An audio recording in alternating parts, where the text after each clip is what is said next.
नमस्कार। आज म भाषण गर्न गइरहेको छु भैरव अर्यालद्वारा रचित हास्य व्यङ्ग्य निबन्ध चुरोट केही झिलिमिली संस्मरण। एकातिर बैंसदार मायालुको ओठ, अर्कोतिर गैँडामार एक किता नोट, माझमा एक बुट्टा मोटरमार चुरोट। यी तीनै थोक अहिले अगाडि पर्यो भने म पहिले कुन चाहिँ टिपुला। निद्राविहीन एक रात 12-1 बजीतिर मेरो दिमागमा एउटा प्रश्न गुजुल्ट्यो। निकै बेर झ्यालको डडाल्नीमा ट्वालट्वाल्ती हेरेर तरङ्गिएपछि एक्लै खिसिक्क ओठ फुस्क्यो। कहाँ पालिसदार हिरा, कहाँ झुसिल किरा। जाबो 2 पैसे चुरोटको पनि कहीँ बैंसदार ओठ र गैँडामार नोटसँग तुलना हुन सक्छ? धत बौला कहाँको। मैले आफैलाई हप्काएँ, तर हप्काउँदा मानौँ नाइटैदेखि तुलबुलीको एउटा कस्तो मुस्लो उठ्यो भने बसेको ठाउँमा बस्नै नसकी जुरुक्क उठे। भननन्न एकपटक कोठामा भौतारिए। झुन्डिए जति कोट, प्यान्ट, कमिज, बुट-सर्ट सबका खल्ती छामे। एउटा टफी कताबाट अड्केको रहेछ, कप्प मुखमा हालेर मर्मत चपाए। तैपनि तुलबुलीको रनको छुटेन। अनि दराज, तख्ता, खोपा, मेज, बाकस, झ्याल, ढोका सबका अन्तरतिर हात घुसारे। अस्ति नै हराएको भनेको एउटा काँगियो पाइयो। कपसले खसालेर नभेट्टाएका 2-3वटा 2 पैसे, 4 पैसे र 5 पैसे ढ्याक भेटिए। टेबुल र खाट सारेर मुन्तिरका धुरान केलाए। एउटा भाँचिएको होल्डर, 2-4वटा गोर्खापत्र, समीक्षा र नयाँ समाजको पत्र, साँचो हराएको एउटा तालचा, 2टा बेजोडा मोजा, एउटा कालो रिबन, यस्तै अर्थ न भित्रका व्यर्थका सब थोक फेला परे। तर खोजेको जे हो सो चाहिँ यहाँ लागेन। हैरान भएर 1 गिलास पानी तन्न पिइदिएर तन्द्रङ्ग पल्टिए त्यही भताभुङ्गा ओछ्यानमाथि। प्रश्न फेरि दोहोरियो। मलाई के चाहिएको त? अहिले मलाई के चाहिएको त? सुर्केस खोले भने गैँडामा नोट कसो ननिस्केला।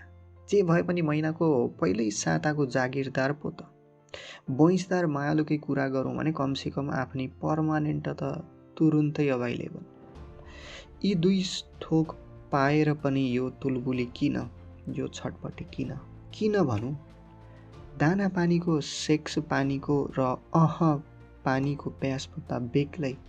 त्यस बेला मलाई सताएको थियो अर्कै प्यासले, माने एक सरको चुरोटको प्यासले। त्यसकारण ओठ न नोट म धुइँती खोज्दै थिएँ चुरोटको एउटा ठुटै भए पनि कतै अलमलिएको छ कि भनेर। प्रत्येक वर्ष झै त्यो वर्ष पनि वैशाख 1 गतेदेखि चुरोट छोड्ने माघ 1 गतेदेखिकै सङ्कल्प थियो। चुरोट खाना छाड्नु आवश्यक मात्र होइन, मेरा निम्ति अनिवार्य पनि थियो। यो अनिवार्यता मैले नबुझेको होइन, बुझ्दा कति बुझिसकेको थिएँ भने प्रत्येक चुरोट सल्काउँदा यही नै अन्तिम हो भन्ने आफ्नो तालिमी मनले सङ्कल्प गरिसक्थ्यो। तर तलै नहो, मेरो सङ्कल्प सारालाई तलै पुर्याएर आफू तेल झैँ मास्तिर तहरिहाल्थे। अनि तै आज एक दिनलाई भइगयो, भोलिदेखि खाए के? म दृढताका साथ सङ्कल्प दोहोऱ्याउँथे।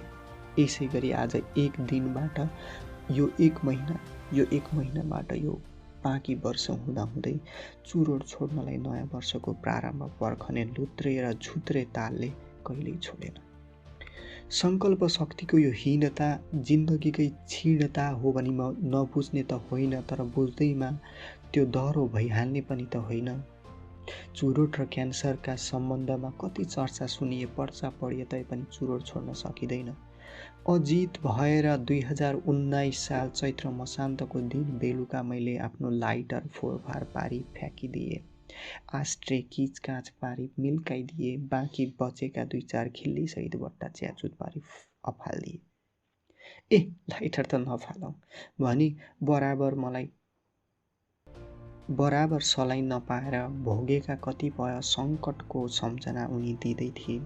तर मैले भीष्मको आवाजमा सगर्व उडाइदिएँ। अब पनि मैले चुरोट खाला भन्ने ठानेको कि 1 गतेदेखि नखाएको 4 गते बेलुका यो दशा। मलाई आफ्नो कमजोरीदेखि रिस, घृणा, ग्लानि सब थोक उठे। तर सबैभन्दा अग्लो भएर उठ्यो के उठ्यो होला? फेरि उही तलतल। हो, म साँच्चै तलतल आएँ। तर उपाय पनि केही थिएन।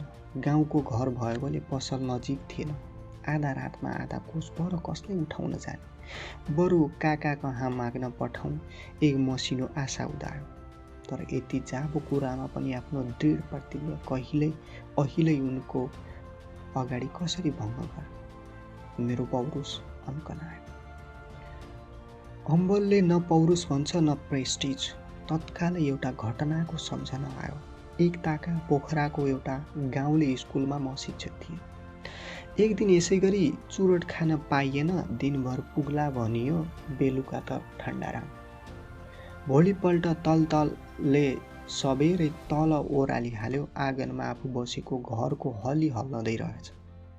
आफ्नो मास्टरी प्रेस्टिजलाई दाराले सकेसम्म थिचेर त्यही गम्रो खालको हलीसित मैले दिन पुकार गरेँ। रामे दाई, तिमीसित एउटा चुरोट छैन? रामेले असजिलो मानेर भन्यो, चुरोट बनाउँदैछु मास्टर साहब। नभन्दै ऊ बेलौती यानि कि अम्बाका सुकेका पात टिपेर मार्दै रहेछ। म केटाकेटीहरूलाई पसल पठाउने धुनमा थिएँ। रामेले भुसा ल्याएर टक्र्यायो। बुढी औला जत्रो कलात्मक चिलिममा अम्बाको पात माडेको धुलो हालेर निकालेको धुवाँ न तमाखु न कक्कड, साँच्चै भुसा नै थियो त्यो। तानु त? मैले लजाउँदै सोधेँ। यति सानो चिलिम उचाल्न सक्नुहुन्न र? तान्नै पर्यो। तान्नलाई डोरी पनि चाहिन्छ कि? रामे हल्ला हाँस्यो। मैले सुई सुई भुसा ताने। झ्यालबाट केटाकेटीले किच्याए, जात फाल्नु गता झोलमा। तर के लाग्छ? क्याक क्याक गरेर पनि तलतलले मुतको न्यानो तापी छाड्यो। त्यसरी त लाज पचाइयो भने उनलाई उठाएर काका कहाँ चुरोट माग्न पठाउन के गाह्रो। तर काका पनि त चुरोट पीडित रहेछन् भने फेरि अर्को सम्झना। एक दिन केटाकेटीमै काका बलराम अर्याल र म पढेर घर फर्कदै थियौँ। तलबी हुँदा त 3 दिनभरि भए 13 दिन पञ्चट रहने आफ्नो खल्तीको कुलाङ्गार बानी त्यसबेला बिल्कुल ठाक्रे विद्यार्थी। एकातिर बाबुबाजेको अघिल्तिर चुरोट नखाने हामी आदर्श छोरा, अर्कातिर एकान्तमा ठुटा बेरेर भए पनि मुख नधुवाई नहुने हामी अङ्गली मोरा। पनि पैसा पनि सधैँ कहाँबाट पुगोस्? दुवैजना हरेकङ्गाल टङ्गाल हुँदै कमल पोखरीबाट गौशालातिरको सडकमा लुखुर लुखुर हिँड्दै थियौँ। हुन त भोकले पनि कम सताएको थिएन, तर भोकभन्दा मापाको थियो उही तलतल। रातो पुलनिर पुगेपछि 3 ताकाका पुड्का हाम्रा काकाले माया लाग्दो गरी प्वाक्क भन्नुभयो, बाटामा राम्रोसित हेर्दै हिँड है। त्यत्तिका पशुपति भक्तहरू हिँड्दा यो सडकमा एउटा 2 पैसे ढ्याक कसो नपाइएला। यो ठट्टा भइदिएको भए बरु त्यति हाँसो उठ्दैनथ्यो। तर कुरो थियो मर्मान्तकै। अहिले पनि त्यो बाटो हिँड्दा बुक वन र बिगिनर्स ट्रान्सलेसनका किताब च्यातेर बाटामा ढ्याक पाइन्छ कि भन्दै हिँडेका पैसाविहीन काका भतिजा तलतलग्रस्त तुलबुली मुद्रा झलझली सम्झन्छु। चुरोट नपाउँदाका सलाई नजुट्दाका बाआमाले थाहा पाउलान् भन्ने डरले लुक्दा लुकाउँदाका चाखलाग्दा काण्ड कति छन्। कति घरतिर, छात्रावासतिर, स्कुल कलेजतिर, अड्डा अफिसतिर अनि सबैतिर। जतिसुकै प्रेस्टिज र नैतिकता राख्नुपर्ने मान्छे छ भने पनि चुरोटमा उसको केही लाग्दैन। कहिलेकाहीँ चिन्दै नचिनेका मान्छेसित पनि एकवटा अप्ठ्यारो जनाउँदै चुरोट मागिएको छ। चुरोट नभएको बेलामा चिनेको मान्छे भेट भयो भने त के खोज्छस् काना, आँखा भइहाल्छ। माग्नै किन पर्यो र? आफ्नो रित्तो खल्ती छामछुम पार्यो। चुरोट खाने मित्र रहेछ भने यसले चुरोट खोज्यो भने बुझिहाल्छ। यो त मामुली नै भयो। सुटुक्क भनिदिउँ भने कहिलेकाहीँ मैले बाबुको खल्तीबाट चुरोट चोरेको पनि छु, कहिलेकाहीँ मेरो चुरोट चोरिएको पनि छ। यस्तै कुराहरू सोचेर आत्मग्लानि मेट्दै मैले उनलाई उठाएर भने, म त चुरोट छोड्न नसक्ने भए बा के गर्ने? आफूले गरेको भविष्यवाणी सत्य निस्कँदा उनी गर्वले गजक्क फुलेर नाक नेप्ट्याउन थालिन्। मैले सक्नुहुन्न भनेकै थिएँ। अब यस बेला के गर्ने? तमाखु खाने? प्रस्ताव त गजबै हो, तर मध्यरातमा ट्वार ट्वार हुक्का बजेको सुन्दा ख्याक्क आयो भने भाइ बहिनीहरू कतै नझस्कुन्। त्यो त छोडिदिउँ, बाले सुन्नुभयो भने चुरोट सुरोट खाँदैन भनेको छोरो त आधा रातमा हुक्का पो टुटुराउँदो रहेछ ए। त्यसो भए पानी सानी मिल्काएर स्वाइँ स्वाइँ तान्ने त कुरो यो चाहिँ लम्बरी। अगर्नो तलै भएकोले त्यो अकबरी तल तल मार्न तलै ओर्लिएर तमाखु हालियो। पानी रित्तिएको हुक्कामा नाली नहाली स्वाइँ स्वाइँ स्वाइँ स्वाइँ एकनास सोचले झै तानेर मैले तमाखु सिद्ध्याउनै आँटेको थिएँ। आमाले आफ्नै कोठाबाट बोलाइदिनु भयो। बाबु तलैबाट आवाज दिउँ, यस बेला तल किन?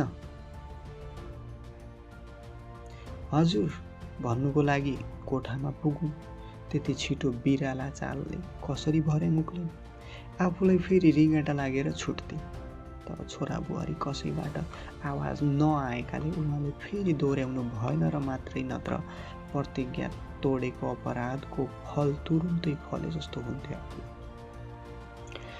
चुरोट त खाँदै खान्न भन्दा भन्दै तमाखु र बिँडी 2 थोक नयाँ अमल समातिए। घरमा तमाखु बाहिर बिँडी कति सजिलो। तैपनि चुरोट नै चाहिँ नखाएकोले जे भए पनि गर्वै थियो। तर एक साँझ सिनेमाको मध्यान्तरमा रोचकले झसङ्ग पार्दै भने, ए चुरोट छोडेको होइन के? नभन्दै म त मजासित गोल्ड फ्लेक उडाउँदै पो रहेछु। रमेश विकलले कुन बेला चुरोट दिएछन् आफूले सुइक्याइएछ। कस्तो मजा बेहोसी। आफू चुरोट नखाने मान्छे, त्यसै पनि हामीले खाएको मन पराउँदैनन्। झन् म त छाड्नै पर्ने र छोडिसकेको मान्छे, त्यसैले कति दिन अरूको अगाडि मैले चुरोट बिडी केही पनि खाँदै खाइन। एक दिन राति म एकजना साथी कहाँ थिएँ। मलाई आफ्नो कोठामा छाडेर उनी अर्कै घरतिर गइसकेपछि मैले लुसुक्क चुरोट सल्काउन खोजेको सलाई पाइन। तालचा नमारेका ठाउँ जति सबै खानतलासी गर्दा पनि एक छेसको सलाई पाइएन। आखिर कता कताबाट खाटमुनि एउटा थोत्रो फेला पार्न पुगेँ। तार तान्तुन पारी टुप्पिन जोडेको मात्र कि थिए बिजुली झ्याप्पै। अब भएन कि चन्द्रावतीले भात खान लागेको जस्तो पो भयो आफूलाई। चुरोट खाने चाँजो मिल्दै मिलेन। तिनताका मेरो डेरा थियो बाङ्गे मोडानिर डेरा भए पनि म त मान्छे सोझै थिएँ।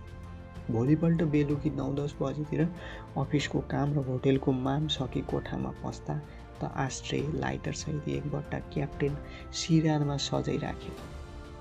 छक्कै परेर सूचना पढे। हिजो सलाई नपाएर जिल्लिएको बुझिएकोले सब थोक हाजिर छ।